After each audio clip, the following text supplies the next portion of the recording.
So patch 0.13.5 is finally here, and the patch notes actually have some really juicy information and changes that I actually wasn't expecting. And one thing that are in these patch notes that actually really surprised me is a lot of changes to AI. Without further ado, let's just get into it. Streets of Tarkov expansion, supposed to be a lot bigger this time around. Brand new scab boss, Kaban means boar. So getting into his car dealership is not going to be as easy as it was. The boss dwells in the area of the car repair shop on Streets of Tarkov. This area is heavily defended. Areas are fortified with stationary machine guns, AGSs, and the paths are mined. And there are snipers on the roof of the car service center. Kapan uses a custom rig to store his machine gun boxes, wears body armor under his clothes, and has unquestionable authority among his guards. Scavs nearby will help the boss with defense and will engage in combat for Kaban. So he's kind of like, I guess you could say, a real scab boss. He's giving orders. He's calling people in. It's going to be a pretty tough boss fight. I bet the best way to take him down is headshots with high flesh damage ammunition, slugs probably. Another huge quality of life feature that people have been wanting for a long time is kit presets. You now have the ability to save gear presets and quickly equip it. The player can name a preset, select one that they want to equip, see its contents, weight, and compare it to other equipment sets. The screen of the selected equipment is divided into two tabs: equipment, which displays all available gear slots; pouches, which displays the contents of the rigs, pouches, backpack, and secured container. Pretty awesome quality of life change that just lets us get geared quickly, get into raid quickly. So I'm excited to test this out and see exactly how it feels. The select equipment is assembled from the matching items in the player's stash. If the player does not have items in the stash to assemble the kit, the missing items can be purchased from the merchants or the flea market. After character creation, 15 basic sets of equipment are available to the player, and the player can create up to 50 custom gear sets. Pretty cool stuff. So this is another big one. Random container spawn. Containers will now spawn at random points. The number of spawn points for containers has been increased on all locations.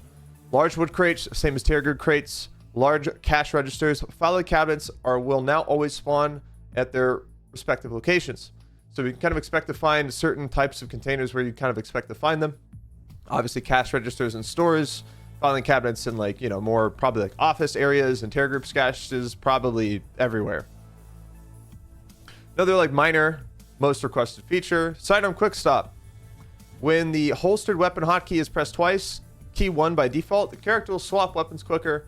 This action consumes arm stamina, and if insufficient, the weapon will be equipped in the hands will tremble.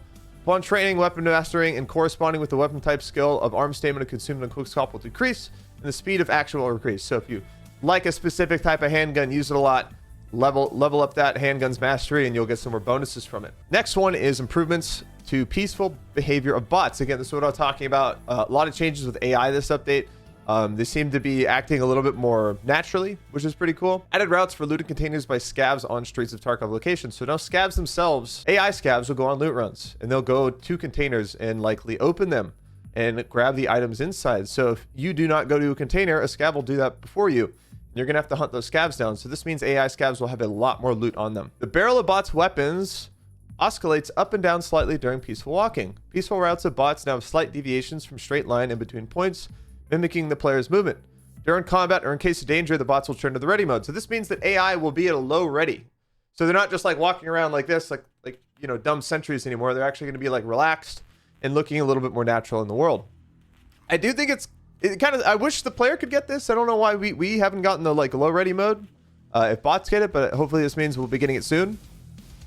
We reduced the reloading speed of low difficulty bots, so you know, low AI skill bots will reload slow. Bots can no longer rotate instantly. Now to rotate by a significant angle while prone, the bots assumes a sitting position and continues firing. So hopefully they're not doing like crazy spinny stuff on us anymore. Bots now search corpses, take weapons, rigs, backpacks, and whatever contents they like from them. If a bot has a backpack and a rig, it'll drop the backpack and the rig next to the corpse, and contents taken by the bots are not refunded by insurance. So this means scavs will steal your insurance.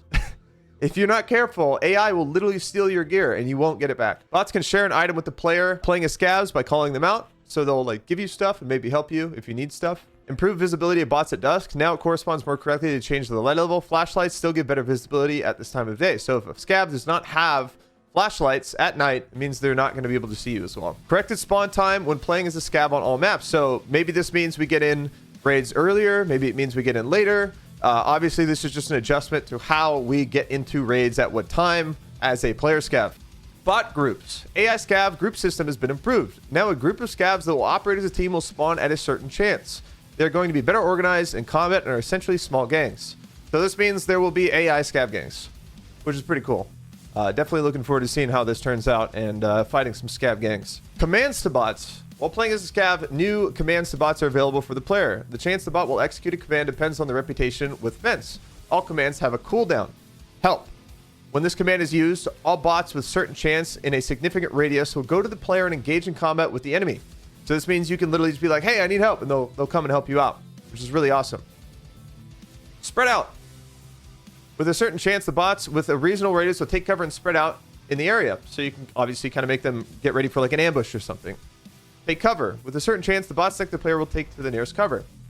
Quiet. With a certain chance, the bots in a reasonable radius will stop talking and start listening. Stop.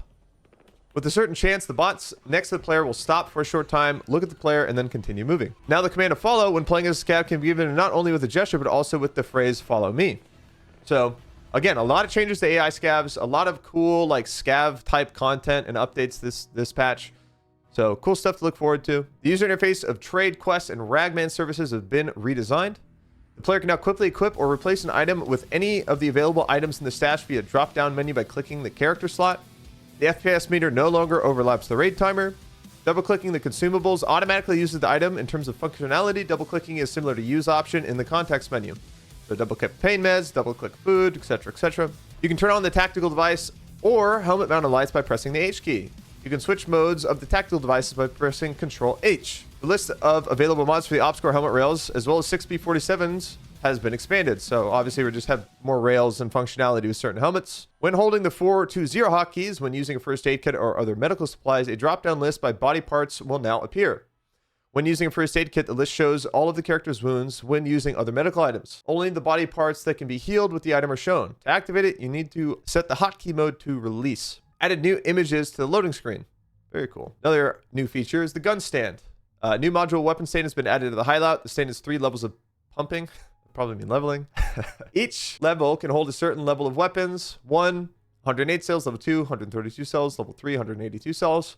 Only weapons with critical components can be placed on shelves with the weapon stands. So this means like you can't put like weapons that are not functional or highlighted in red on your weapon stand. Quick sale of scav gear. A sell equipment button has been added to the scav gear transfer screen. Players can sell all the equipment he has had after extracting as a scav, including currency that Fence doesn't normally buy. That's pretty cool. I think that even means like maybe like USD or euros that you find potentially. Improve the display of crafting components. Added animation and color indication to the icon module where crafting is in progress. Finished craft is now displayed in the first module. Clicking on the complete craft counter takes you to the module that has already been picked up from the item. Very cool. We got graphics and performance. The visual effect of aesthetics has been changed. New technology for fog rendering has been implemented on streets. I'm very excited to see what this looks like. Added a new cooling system for Lighthouse. Improved the cooling system of Streets of Tarkov. Increased the accuracy and performance of the system. Optimization of resource consumption by the sound system. So hopefully this means we might be getting some more performance. New weapons and equipment, SVT, AVT, AK-12, PKM, PKP, Rizzy Sawed-Off, PM, and PB pistols have been updated with new models and animations. We got a bunch of new ammo, some new 300 Blackout, fucking Piranha ammo, or whatever the fuck that is. A lot of new 7.6239, PP 7.6239. So hopefully this means that 7.6239 is a little bit more like equally like spread out and balanced, because before there's only a handful of calibers. HPBT, what the hell? Balance changes. Various balance changes to the characteristics of ammo. Various balancing changes to trade changes, various balancing changes to crafts. Adjusted the resizing of the following mods. Just a different size for, I guess, these attachments like in inventory. Balancing changes to quests.